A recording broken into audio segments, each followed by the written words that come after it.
Hello student, आज हम पढ़ते हैं इक्विलैटरल ट्रायंगल फॉर्मूला प्रूफ करेंगे। ठीक है, दो तरीके से प्रूफ करेंगे। पहला तरीका जाने आप लोग। तो ये होती है ट्रायंगल बना हुआ ऐसा त्रिभुज जिसकी सभी भुजाएं क्या हो, समान हो। ठीक है, सारी साइड जो होती हैं वो इक्वल होती हैं। ठीक है, कहने का मतलब ये अगर ए है तो ये भी क्या होगी, ए होगी। ठीक है, और ये भी क्या होगी, ए होगी। ये अगर 3 है तो ये भी 3, ये भी 3 सेंटीमीटर, चाहे जितने डिजिट के होंगे माप की। अगर ये 4 सेंटीमीटर, ये भी 4, तो ये भी 4 होंगे। ठीक है, तो देखो सबसे पहले यहाँ पर लिखोगे। देखो यहाँ से बना रहा है क्या, 90 डिग्री बना रहा है कि नहीं, 90 डिग्री। ये हो गया क्या, 90 डिग्री। समकोण बन गया।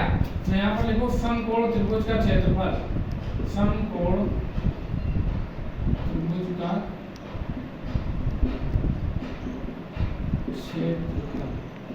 समकोण त्रिभुज का क्षेत्रफल। Area of right angle, English में बोलते हैं एरिया ऑफ राइट एंगल, होता है half into base into height. Half गुणे आधार गुणे ऊंचाई। तो देखो ये हो जाएगा हाफ इंटू बेस। क्या है, तो बेस का मतलब होता है आधार। देखो ये समकोण बना रहा है तो इसका बेस क्या है, आधार ये है। ठीक है, और कर्ण ये है। कर्ण बोलते हैं समकोण के सामने वाली भुजा को, हाइपोटेन्यूस इसको बोलते हैं। समकोण के सामने वाली भुजा को कर्ण बोलते हैं, इसको परपेंडिकुलर लंब बोलते हैं। ठीक है, तो इसके सामने वाली भुजा क्या होगी, कर्ण। तो यहाँ पर लिखो कर्ण बराबर ए। ठीक है, और आधार, आधार क्या होता है बेटा, बेस। बेस क्या दिया है, देखो यहाँ से यहाँ तक का पूरा दिया है कितना, ए। तो आधे का भी हम लोग निकाल रहे हैं, आधा समकोण का। तो क्या हो जाएगा, a/2। देखो यहाँ पे पूरे का दिया है ए, अगर पूरे की कोई वैल्यू दी हो 2, आधे का निकालना हो तो 1 हो जाता है, आधा हो जाता है। उसी तरह से ए पूरे की वैल्यू ए थी और ये हाफ का लिए कितना हो गया, 2। तो आधार ये हो गया। अब लंब, लंब बोलते हैं परपेंडिकुलर, पी। पी क्या हो जाएगा, पी ज्ञात करना है। ठीक है, तो लंब पाइथागोरस थ्योरम, पाइथागोरस प्रमेय। पाइथागोरस प्रमेय ये होता है कर्ण स्क्वायर बराबर, कर्ण का स्क्वायर बराबर लंब का स्क्वायर और प्लस आधार का स्क्वायर। ये हो जाएगा h का स्क्वायर इक्वल टू लंब क्या होता है, परपेंडिकुलर p का स्क्वायर और प्लस आधार क्या होता है, b का स्क्वायर। ध्यान से देखो, एक कर्ण हो जाएगा, कर्ण क्या है, a का स्क्वायर बराबर p, परपेंडिकुलर क्या है, परपेंडिकुलर हो जाएगा। देखो परपेंडिकुलर क्या करना है, ज्ञात करना है। ये p का स्क्वायर और प्लस बेस क्या है, आधार, आधार a/2 का होल स्क्वायर।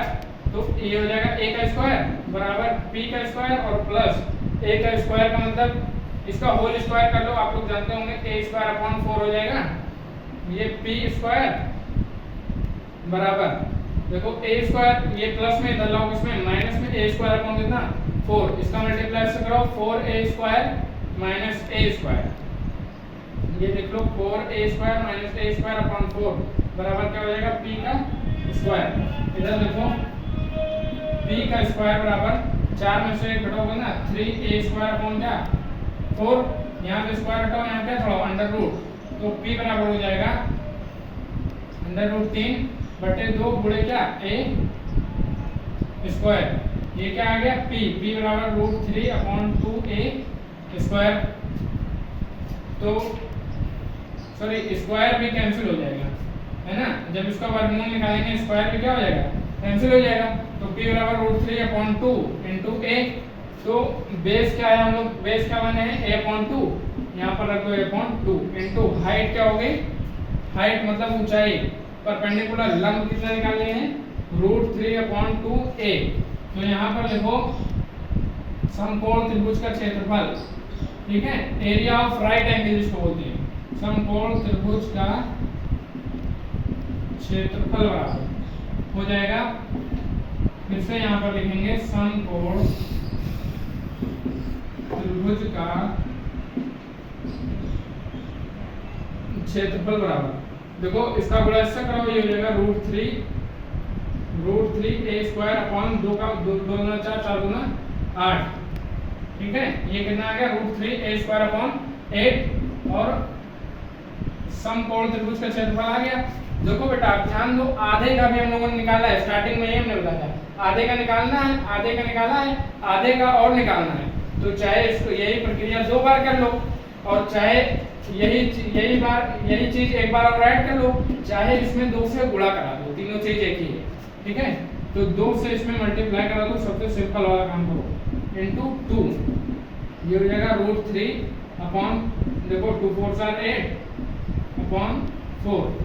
ठीक है, तो क्या आ गया समकोण त्रिभुज का क्षेत्रफल, ये आ गया समकोण त्रिभुज का क्या क्षेत्रफल।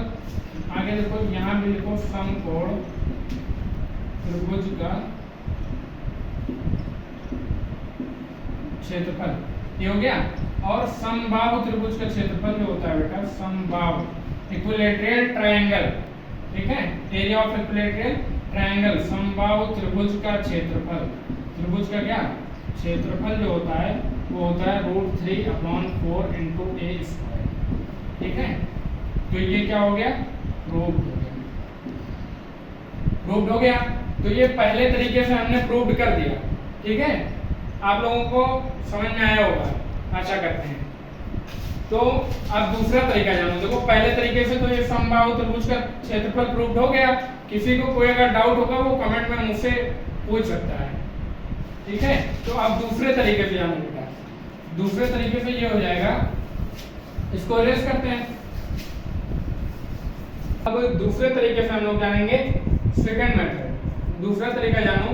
देखो पहले तरीके से तो हमने प्रूव कर दिया कि समबाहु त्रिभुज का क्षेत्रफल, अब एक और तरीके से प्रूव करेंगे।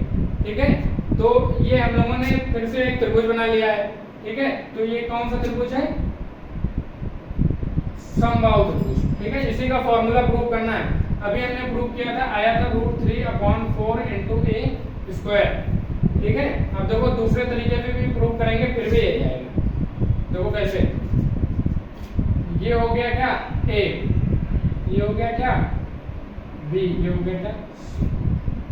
ठीक है, तो यहाँ पर देखो विषमबाहु त्रिभुज का क्षेत्रफल, विषमबाहु त्रिभुज का क्षेत्रफल होता है क्या, √s into s minus a into s minus b into s minus क्या c, ये होता है। जहाँ s क्या है, सेमी पेरीमीटर, अर्ध परिमाप।